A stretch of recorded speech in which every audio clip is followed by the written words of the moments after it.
Hey, everybody, it's Patrick And I'm Greg.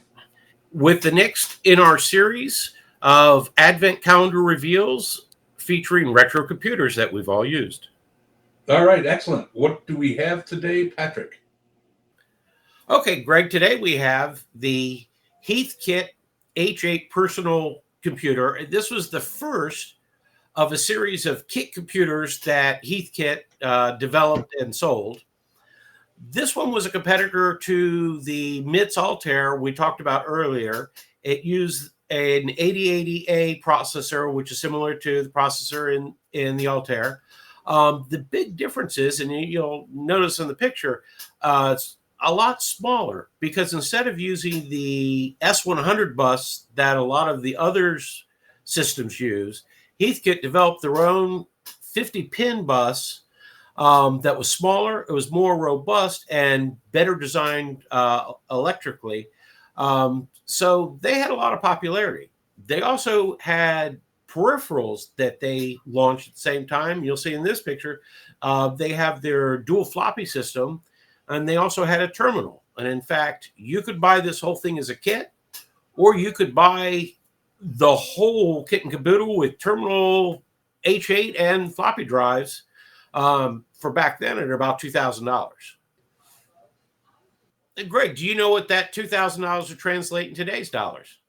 I'm guessing somewhere around 10,000, but the original kit was only $375, which doesn't sound too bad, which is about $1,900 in today's money. I'm also seeing here that it had two different operating system possibilities, CPM and HDOS. And I've never used either one, but I bet you have. The CPM would have been the standard load like that was on the Altair. HDOS was a operating system that Heath developed, probably so that they didn't have to pay the cost to digital research to license the CPM operating system. It was a way to get them out of that fee. I know there was Heath Basic on this thing that they probably got from our friends at Microsoft or whatever they were calling themselves those days. All right. Well, that was an interesting thing. I would not have minded building something like that. This one's obviously easier to use. It's got a key punch to enter information in a digital, an LED screen. It looks like to see what you're doing. It'd be a lot better than the Altair.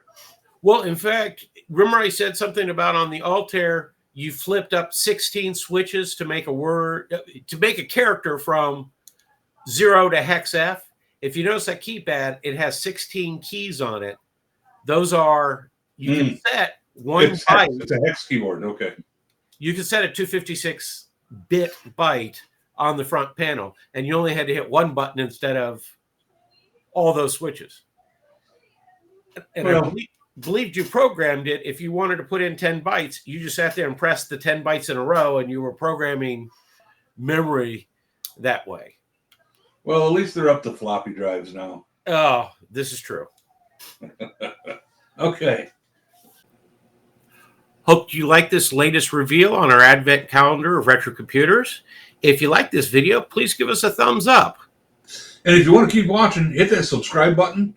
And if you hit the bell, you'll get notified every time we have a new episode.